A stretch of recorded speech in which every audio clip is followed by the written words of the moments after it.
नमस्कार। Teaching exams की तैयारी कैसी चल रही है?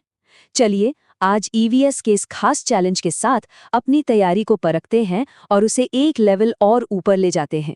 तो चैलेंज ये है कि हम 20 बहुत ही ज़रूरी सवाल हल करेंगे।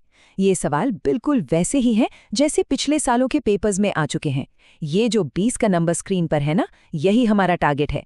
देखते हैं इन सवालों के साथ हम अपने लक्ष्य के कितने करीब पहुंचते हैं। ये रहा हमारा आज का रोड मैप। हम फ्लोरा एंड फौना से शुरुआत करेंगे, फिर फैमिली, फूड और शेल्टर जैसे टॉपिक्स को देखेंगे और आखिर में एनवायरनमेंट एंड कंजर्वेशन के कुछ अहम सवालों के साथ अपनी तैयारी को चेक करेंगे। तो फिर शुरू किया जाए। ओके, तो चैलेंज शुरू होता है। हमारा पहला सेक्शन है फ्लोरा एंड फौना, यानी वनस्पति और जीव जंतु। ईवीएस का ये एक बहुत ही बेसिक और ज़रूरी हिस्सा है जो हमारे आसपास की दुनिया के बारे में हमारी समझ को परखता है। पहला सवाल है खेजड़ी के पेड़ के बारे में। ये रेगिस्तानी इलाकों का एक बहुत ही खास पेड़ है।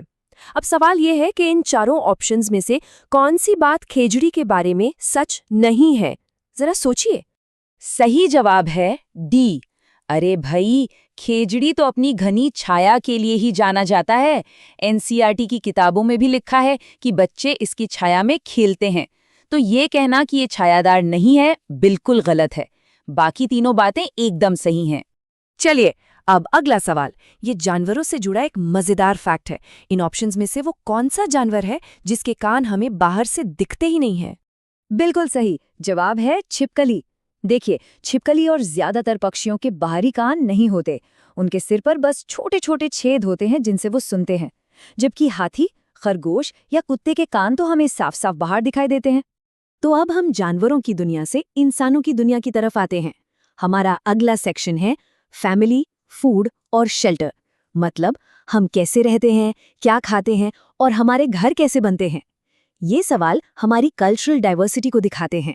ये सवाल हमें ले चलता है भारत के उस हिस्से में जहां बारिश बहुत होती है, यानी असम।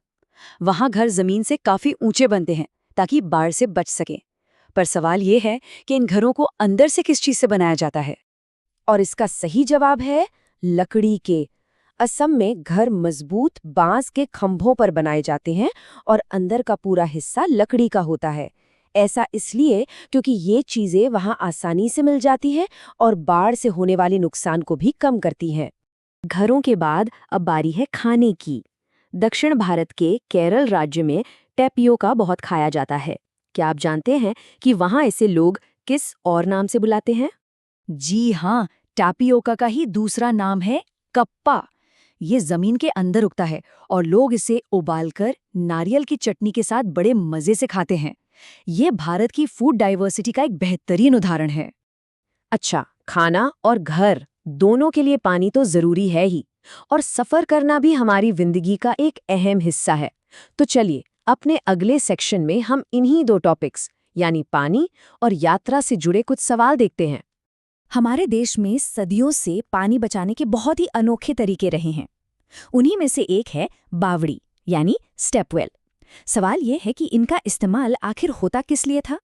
इसका सही जवाब है जल भंडारण और संरक्षण के लिए। बावड़ियां सिर्फ कुएं नहीं थी, बल्कि ये बारिश के पानी को बचाने का एक शानदार सिस्टम थी। ये हमारी प्राचीन इंजीनियरिंग का एक जीता जागता सबूत है। अब एक ऐसा सवाल जो आपकी ऑब्जर्वेशन स्किल्स को टेस्ट करेगा। हम सब ने कभी ना कभी ट्रेन में सफ़र तो किया ही है। क्या कभी गौर किया है कि ट्रेन टिकट पर इनमें से कौन सी जानकारी नहीं लिखी होती? बिल्कुल सही। यात्री का पता टिकट पर नहीं होता। टिकट पर ट्रेन नंबर, सफ़र की तारीख, पीएनआर नंबर, सीट नंबर, यात्री का नाम, उम्र, ये सब तो होता है। लेकिन प्राइवेसी और सिक्योरिटी की वजह से यात्री का पता नहीं छापा जाता। और अब हम आ गए हैं अपने आखिरी और सबसे ज़रूरी सेक्शन पर, पर्यावरण और संरक्षण। ये ईवीएस का आप कह सकते हैं दिल है। यही हमें सिखाता है कि हमें अपने प्लैनेट को कैसे बचाना है। ये सवाल भारत के एक बहुत ही मशहूर पर्यावरण आंदोलन के बारे में है। एक ऐसा आंदोलन जहां लोग पेड़ों को बचाने के लिए उनसे चिपक गए थे। आपको बस ये बताना है कि चिपको आंदोलन का संबंध किस राज्य से है। ये ऐतिहासिक आंदोलन 1970s के दशक में उत्तराखंड में शुरू हुआ था, जो उस वक्त उत्तर प्रदेश का ही हिस्सा था। सुंदरलाल बहुगुणा और गौरा देवी जैसे लोगों ने इसकी अगुवाई की और ये पूरी दुनिया के एनवायरमेंटल मूवमेंट्स के लिए एक मिसाल बन गया। और अब हमारा आखिरी सवाल, ये एक ऐसी तारीख है जो हम सबको याद होनी चाहिए। वर्ल्ड एनवायरनमेंट डे यानी विश्व पर्यावरण दिवस कब मनाया जाता है? सही जवाब है 5 जून।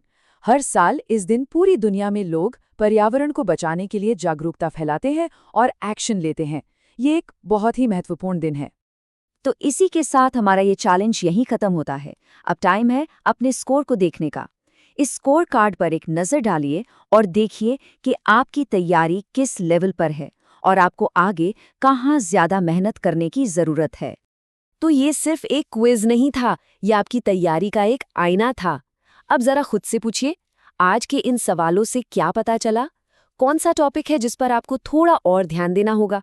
बस उस टॉपिक को अपनी स्टडी प्लान में प्रायोरिटी दीजिए। आपकी तैयारी के लिए बहुत बहुत शुभकामनाएं।